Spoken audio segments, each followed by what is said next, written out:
Hi mga lods! Today ay gugupitin ko nga pala yung mahaba kong buhok dahil ayan, at sobrang haba na niya, hanggang bewang na, kailangan ko na siyang gupitin kasi ang bigat-bigat na niya sa ulo. Yan, gupit na tayo guys.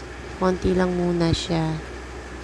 At dahil marami na akong nakikita na ganito, ang gupit nga pala nito ay layer. Mahaba yung loob, tapos yung bandang sa ibabaw niya maiksi. Ayan. Ginugunting-gunting ko lang siya para pumantay. Sa TikTok ko nga pala nakikita yung mga ganito. At sinasabi rin ng mga anak ko na maggupit ako ng ganyan. Kaya ayan, tinry ko siya. Pero ayan ang naging resulta niya. Maganda naman. Ayan lods, tapos na tayo maggupit. Tayo naman ay mag-bleach. Ayan, nagtimpla nga pala ako ng bleach. Konti lang dahil ang i-bleach ko lang naman dyan ay yung bandang roots. Yung color black kasi nga itim pa siya. Para maging pantay yung kulay niya, binleach ko muna siya. Ayan.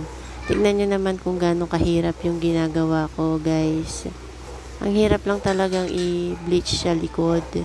Dahil ang hirap applyan kasi nga nasa likod na siya.